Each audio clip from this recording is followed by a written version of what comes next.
It's story time. All right, so you familiar with this one? Do you know this song? It goes like something like this. I'm gonna do my best voice. This is my best Okay, singing alright. voice. So please, like, I'm a little nervous, all right? But it goes like, changes, turn and face the strange changes. Don't tell me to grow up and out of it. Do you know that one? Do you know that That's little song? David Bowie, That's yeah. little David Bowie. What'd you think? Was that pretty good? Be honest. I'm thinking of making a career change. I think you should leave the singing to David Bowie. I mean, I know he's dead and everything, but let's just Guys. leave the original version there. I mean, so you're saying David Bowie's corpse is doing better than me? Although, if you saw Black Star, okay, that's fair. I mean, what I'm happens? just saying that singing should not be your second profession nor your first. Singing should not be part of your third act. What happens if I got like a Bowie diet? Like if I just like chopped down a bunch of peppers, drank a bunch of milk, just like pounded coffee. I already pound a lot of coffee, You do, a lot. so Um, I think I got a chance at it. You keep thinking that way, Matt. Way to stay positive. That's what 2021's all about, dude. Stay positive, baby. Positivity in the face of overwhelming truth. And I'm going to blow right through it. All right. So I think we should go ahead and get this thing started. And let's hit our listeners. Why are we talking about changes today? Well, you know what? We are talking about change because in the late 19th century, early 20th century, we're going to have a little bit of power change across the globe. And so that's why we're talking about change today. Hello and yes. welcome again to Storytime with the Historists, the podcast for world history students, teachers, and enthusiasts. It's world history, but told our way. And this week, yep, we're going to look at change, and change can definitely be hard. But in all fairness, we are not doing a self-help podcast. We would be the worst people to ever do that. Totally. I totally agree with that.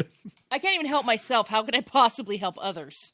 No, I thought before we started this podcast, I was going to be the next YouTube sensation. So I guess I have no idea about change as well, or self-help. Well, self-help today, we're going to talk about how nations help themselves to at least try to become more powerful and join the global stage. And specifically, we're going to look at the Russo-Japanese War and the attempted improvement of both Russia and Japan during that time period. And the reason the Russo-Japanese War is so fascinating is because it's really kind of been relegated to a sideline. It's not one that's really focused upon a lot, except for historians, right? Normally when we're talking about imperialism during this time period, it's Britain this and Germany this, and we want to focus on other players. Oh, yeah. And you know what? The other reason it really doesn't get focused on is because the First and Second World Wars take precedence during this time period. And rightfully the long shadows of Yeah. World War. so. Yeah. And rightfully so. But the cool thing about the Russo-Japanese War is that this was really super interesting to the people of the time. This was like, if they made graphic novels back then, the Russo-Japanese yeah. War would totally be a focus of a graphic novel. Totally. So the people would have you think this would have been flying off the shelf? Oh, yeah. This would have been like, if this was Netflix, this would have been like a binger 24/7. Ooh, cool. Yeah, that good. Nice.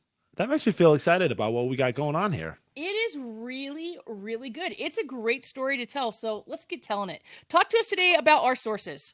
All right, so I'm excited for multiple reasons about our sources and everything else we got going on. This is going to be a multi-part series. So for part one, we looked at a couple of podcasts done by Age of Conquest, Kings and Generals podcast, which if you're like a military historian nerd, this thing's going to be right up your alley. The first two episodes of their first season tackle Japan before and after the Russo-Japanese War and Russia before and after the Russo-Japanese War, 1904 to 1905, respectively.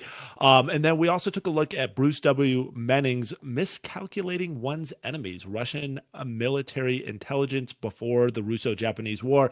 They gave us some insight into some of the changes that took place in Japan and some of the changes that did not take place in Russia. So those are going to be the sources for part one of this multi-part series. Oh, Fantastic. Well, let's start with a little historical context then. So, in the mid to late 19th century, we know that Britain is all that in a bag of chips, right? They are Hmm. building empire everywhere. They're on the move.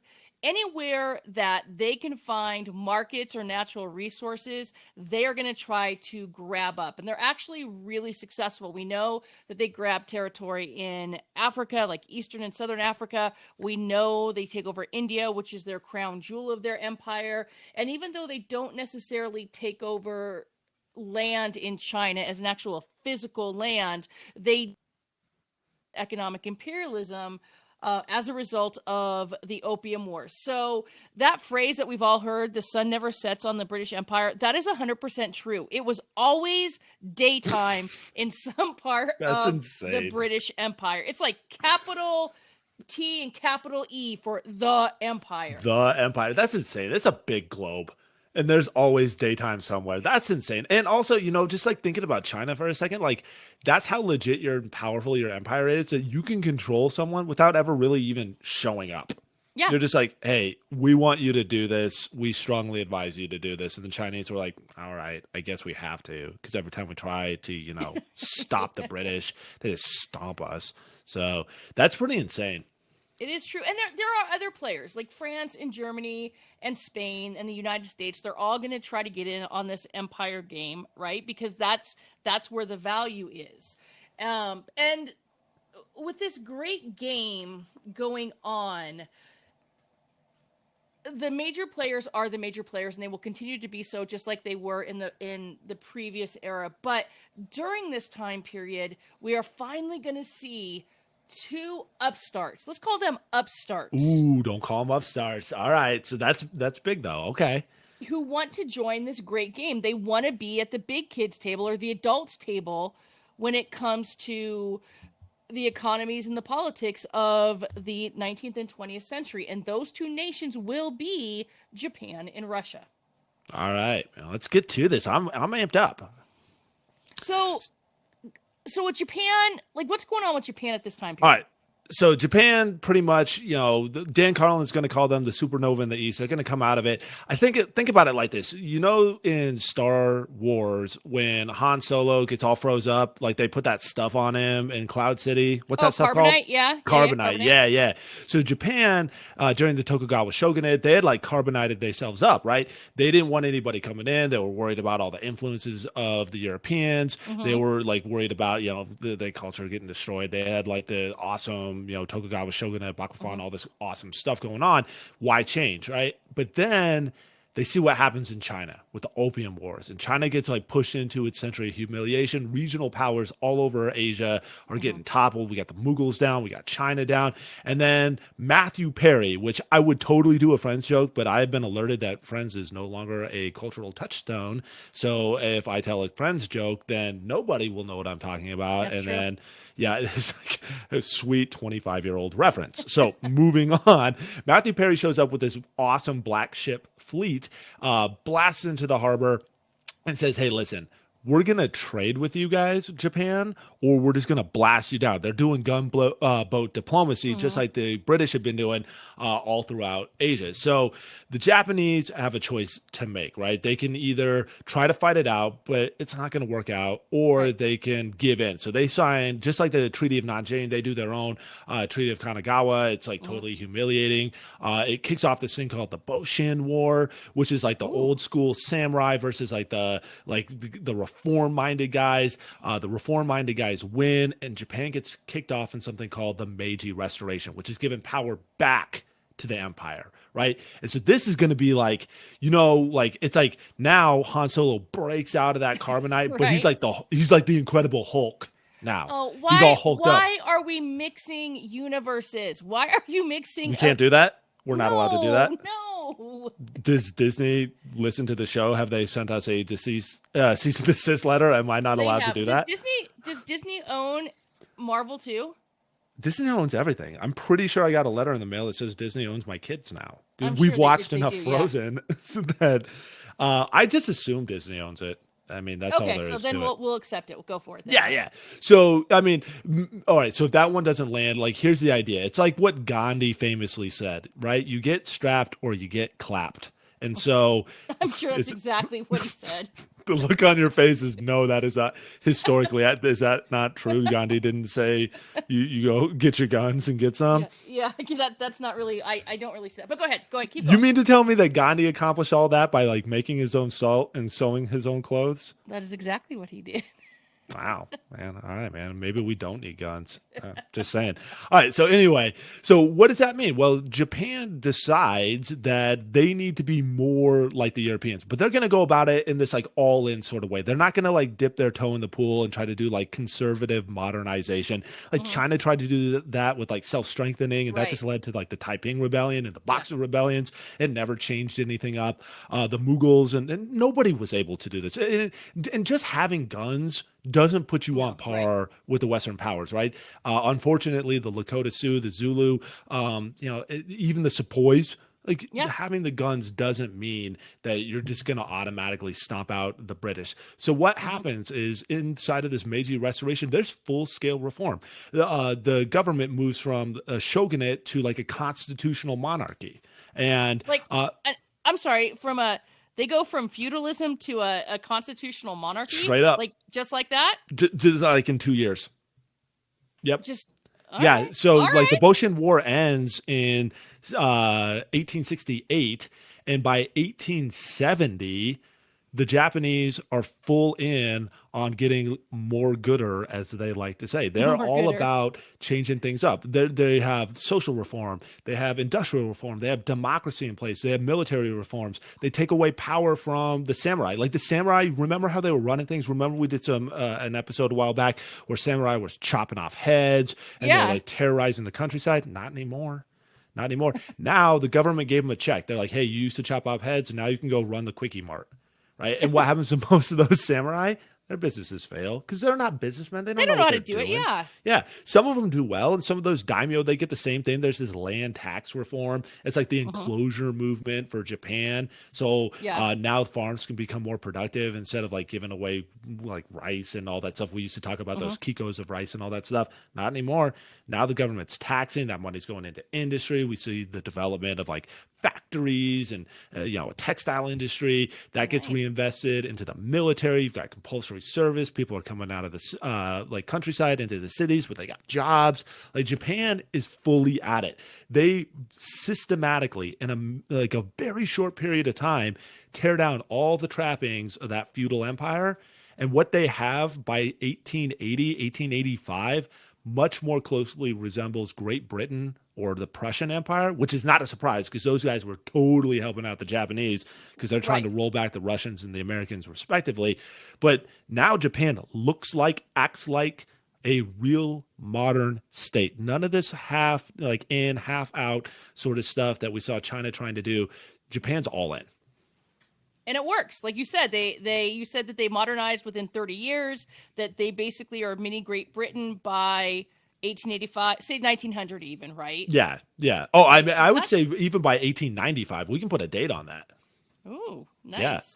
Because once they start getting fully modernized, and there's some, I don't want to make it sound like there weren't any bumps along the way. Right. However, there was that like vast wealth of knowledge that the Japanese were able to tap into from their Western European allies. And the Japanese were sending people abroad. They're studying. There's advisors that are helping set things up. So like the social reforms, the political reforms. Heck, I mean, the Japanese Constitution looks just like the Prussian Constitution that the Kaiser works out with Bismarck. I mean, there's a lot of knowledge that was hard earned in Europe that was like seeded out in Japan, so that Japan didn't have to go through that rocky road of modernization that we see pretty much everybody else go through. And in like the 1880s and 1890s, Japan first thinks like, hey, we're going to go invade Korea, but at the last minute they very wisely realize like they're not ready for this yet, which like shows some restraint because whenever Japan's feeling good about itself, it goes and invades Korea. I mean, it's just historical fact. It's true. That's totally true. But in 1895, Japan takes on China, right? So now we got the upstart versus the regional power. China's feeling like, hey, listen, we're going to be able to at least beat the Japanese. Like we couldn't beat the Europeans, we couldn't beat the Americans, the French, the Germans, the Russians, but we can beat Japan. We're going to kick China when it's down, Not even right? close. Oh, no, China's trying to kick – oh, my God. Yeah, whatever. because Japan, they've got all these battleships and stuff that they bought from the Germans. Like China shows up with like the new improved wooden junk. Like they haven't modernized. Because they haven't modernized, right? Yeah, and so these like full-on metallic, like modern ships just blast their way right through the Japanese Navy. They make landing. The Chinese show up with this malnourished army. I mean, they've been going through so many famines, like disasters. I know, the Taiping bad. Rebellion had killed like maybe 100 million people. Like things were bad. And Japan stomps on China. They take Manchuria. And now they've got a legit empire. I mean, their empire is so like they're starting to feel so good about themselves. They're thinking about maybe we go over to Mexico and take over Mexico, and that's true too. Whoa, let's slow our roll there, Japan. So yes, you've modernized. Yes, you've industrialized in an unprecedented amount of time. Like it's truly unfathomable what they were able to do. And they do, and their final step towards that big boy table or the adult table is they were able to grab at least one colony, because that really was the final step. Yeah. So what that you're modernized and westernized, you have to get a colony, which they do with in China. They grab part of Manchuria. Okay. Well, that sounds like they were successful. There's a problem. What's the problem? Right. So remember way back when, if you haven't checked this out, Europe Flexes on the World podcast, definitely make sure you go back and check this, listener. There's this whole like racist, social Darwinist, like Eurocentric culture that existed during this time period that pretty much pushed every other group of people, nation that wasn't Western European down one or two rungs. And in Japan's case, they're definitely on the third rung of civilization. They're not even like crappy Western powers like Russia that are like second tier powers, or the Ottomans who are like a second tier power. Japan, like you said, is an upstart. And all this territory that they've gathered is territory that the Russians want, but also the French and the Germans. The Germans are feeling a little regret now about helping out the Japanese because they wanted some of that territory. They wanted more empire in China as well. Like China's like, we've all seen that political cartoon of the Europeans carving up the cake of China. And now all of a sudden the Japanese are present and they're trying to cut off a big old slice as well. And the Europeans are like, nah, this is the adults table. You go back and sit at the kids' table. So even though they've all done this, they've done exactly what England has done. Well, not to the extent, obviously, but they've done what France has done. They're westernized, they're imperialized, they have a colony. The Europeans still won't let them sit at the adult table. No, and so this treaty, another humiliating treaty for China, is signed, but this one gets voided out. By who? By all the major European powers. They basically, like I said, Japan doesn't get a seat at the table. They get pushed off to the side. And so Russia starts throwing its weight around. And we're going to talk about Russia in a second. And while the Russian weight isn't like substantial, they do have one thing that most other civilizations at this time don't have, which is a ton of people and not a care in the world for what happens for those people. And so the Russians are a threat just because they can crush you in numbers. And the Russians end up getting that Manchurian territory that the Japanese had taken from the Qing dynasty. And the Russians wanted this port in particular. They want Port Arthur because it's a warm water port in the Yellow Sea that helps them trade, because all the Russian like expansion that's taken place up to this time is in frozen ports. So they don't have access to the sea, particularly in the Pacific year round. Port Arthur changes that. The Germans kind of side up with the Russians, which is weird because we're like really on the eve of World War I at this time. But remember, geopolitics is crazy. There's not a lot of rhyme and reason in geopolitics. And so Japan gets pushed to the side. However, even though the British rubber stamped the Russians getting Port Arthur, they take Japan off to the side and they're like, yo, listen, here's the thing. Let's do a secret treaty. And in the secret treaty, we'll back you up if some Europeans want to try to fight you. So we've been trying to keep Russia fenced in going back to the Crimean War. So if you want to try to take some land back and the Russians try to stop you and the Germans try to stop you, Britain will show up. Britain's got 3-1 naval superiority around the world. Like you said, the sun never sets. The British are all places at all times. They're the big boy on the block. So, hey, if you want to go pick a fight, we got your back, right? And that sets the stage for the Russo-Japanese War. I'm still trying to figure out why Russia even gets to be a part of this fight, because let's really be honest. That's Russia legit. has been backwards for a really, really long time. In fact, if you want to know how backwards Russia is, take a listen to our podcast episode Snake Eyes, which you can find on Spotify and iTunes. But here's the deal, okay? It's the 19th century and Russia still sucks. Like, still sucks. Always. Okay. Oh God, they're terrible. I mean, the only reason they win the Crimean War is because the British backed them. No, excuse me. The reason they lost the Crimean War is because the British backed the Ottomans, right? Right. So they sucked there too. Like, they were terrible. And then as a result of the Crimean War, the Russians were like, oh my God, we have to modernize. We have to do something. So in like 1861 with Alexander II, they do abolish serfdom, but they don't abolish feudalism. No, they keep it. They're like, okay, well, you're not technically serfs anymore, and you can buy your freedom with, what is it, redemption payments or whatever they call it. With what money? The dirt, right? Or the mud? What are we paying with here? Yeah, you pick. But they don't get rid of the large land estates that the boyars or the Russian nobility owned. They don't get rid of those and transform them into some magical industrial place. Whoa, time out. I feel like they did try to clip the boyars a little bit, right? And as a bearded man in history, I feel like we gotta address this. The big reform was the boyars had to shave their beards. And as a bearded man, I know the source of your power comes from your beard. You are trying to compete with the rest of the world, and your big change is freaking facial hair. Hey, man, grave before shave. The fact that they did that is power projection. That's big boy table stuff. Cut your beard. I mean, is that working for you right now, Matt? Is that really working for you? No, I trimmed out my beard and I'm having a career year.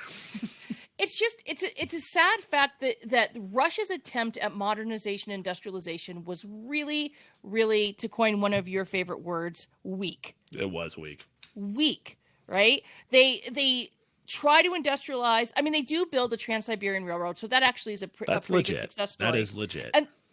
And guys like Sergei Witt and everybody, they try to bring the British in to help them industrialize, but it's like, excuse my language, but it's like half-ass industrialization. Yeah, the factories they build are crappy. Yep. The machines they build are crappy. They don't even train these people who are meant to be their laborers. Basically, go from serf to peasant to hey, now you're working in a factory. Right. It would have been like akin to dropping a factory in Paris in 1789. I mean, this is the level of society Russia is at. They're going through the upheavals. They're trying to avoid. Let me check that. They're trying to avoid going through the upheavals that France and Great Britain and almost every other major power went through. They're trying to short circuit the system, right? They just want to go around all the hard stuff, right? And that's what we were talking about at the beginning. Just because you have the guns or the factories or whatever doesn't make you modern. Right, because the Russians, like where you saw the Japanese, like you said, modernized the government. Now it's going to be a democratic system, and they created more of a sense of equality amongst the people, and people felt respected and were willing to fight for this new goal for Japan. The same thing doesn't happen in Russia. The Tsar is not going to give up his power. Nicholas II, it is not even a thought in anywhere in his mind. No. The boyars are not going to give up whatever little power they have. So that democratic reform that really is kind of necessary to build that sense of unity and pride, that doesn't exist. Well, the boyars did give up their beards, though. I mean, again, I don't want to beat a dead horse, but they did give up their beards. That's kind of a big deal. But everything else, you're 100% right on. I mean, we start to see the expansion of the use of the Cossacks, which are like shock troops. Something that we've seen before, which is like ethnic minorities being the muscle for kingdoms and that sort of thing. So the Russians are doing that. We see the beginnings of like the Mensheviks and these like kind of like proto Leninist sort of socialists that are like going back and forth from their like crappy as hell villages out in Siberia into the just as crappy cities, and then back again, and everybody's talking about how bad everything is. And there's this like whole idea starting to set in that for the Russian people that like we're getting a really raw deal. Like it seems like certain people in society are doing pretty well, and we are literally still frozen in time. So just like how Japan was able to bust out of that carbonite, Well, Yep. for the Japanese like serfs and peasantry, they're still frozen in time. They are better suited for a life in like 1600 than they are for a Hmm. life in 1900. Yeah, because they don't go all in, and this, for the Japanese people, for the most part, their lives improved, and modern convenience has improved it, and there were things to be proud of, and everybody's on the same page. And in Hmm. Russia, just everybody is on a different page. Yeah. Tsar Nicholas is on one page, the boyars are on another page, you've got peasants who are on another page, and then all the different ethnic groups are Right. on Oh, the different ethnic groups, pages. that's key too. Yeah, Yeah, like absolutely. There's no every nationalism. That's a key yeah, ingredient that we kind of left out when we were talking about the Meiji was Japan got everybody on board. Like everybody was yeah, feeling it. They were feeling Japan, the rising sun. Like they were yep. ready to power project. Like they had a unity. They had commitment to cause. And like Russia, like you said, Russia's a tinderbox. It's all Hmm. these fragmented pieces of wood all jammed together, Hmm. and they're just waiting for a spark to set them off and burn that place down. Right. So even though they look industrialized simply because they did attempt to industrialize with Tsar Nicholas II, it's like a fake. It's like a facade. Yes. It's like a facade. And but the killer thing here is this facade still gets other Europeans to see them as a military powerhouse, That's right. right? Well, Well, they've got a because ton of people, and yep. they've got a ton of, well, not even have a ton of guns. They've got a ton of people. That's why they're a military power, Well, and I they're mean, European, the and they're military European. strategy, in effect, is we think we have more dudes than you have bullets. Right. So if you want to do this thing, we're going to show up, and we don't think you can shoot all of us. Like literally, we don't think you can shoot all of us. And we're just, it's like, I know you love like zombie stuff and that I sort of stuff. do. It's just like being overrun by this like Zombie horde. persistent horde. Exactly. Right. And no matter how like hard the enemy fights, like the Russians have this. And they do have like, they have crappy ships and they have crappy cannons and they have like They lots do. of crappy stuff. However, like if the Russians can throw 50 crappy ships at your five really good ships, the numbers are still in their favor. So even if you can sink a bunch of their ships, the Russians feel like, well, we're There's more still going to coming. overwhelm you with numbers, right? Yeah. And Yeah. that's the reality of Russia during this time. We just think we can just crush you, like And so, underweight. so, so Russia gets this. No, it's not a colony, but gets this land in Manchuria simply because other European nations, except for probably Britain, see them as European, so therefore they deserve the land, and Japan doesn't because they're not European, they're Asian. Yep. And then Britain's off to the side saying, dude, we can't really say anything right now because, we're kind of European too. But on the DL, if you were to attack them, we would kind of sort of back you. And Hmm. so Japan, who is super pissed at having their territory taken away, that they did earn, they took it by They want it fair war, and square, just right? like you said, They're like like, everybody else. they're screw this, we're going for it. Hmm. We think we can take Russia. We're tired of being treated basically as a second class nation. Yep. We're ready to throw all in. We're ready to throw hands.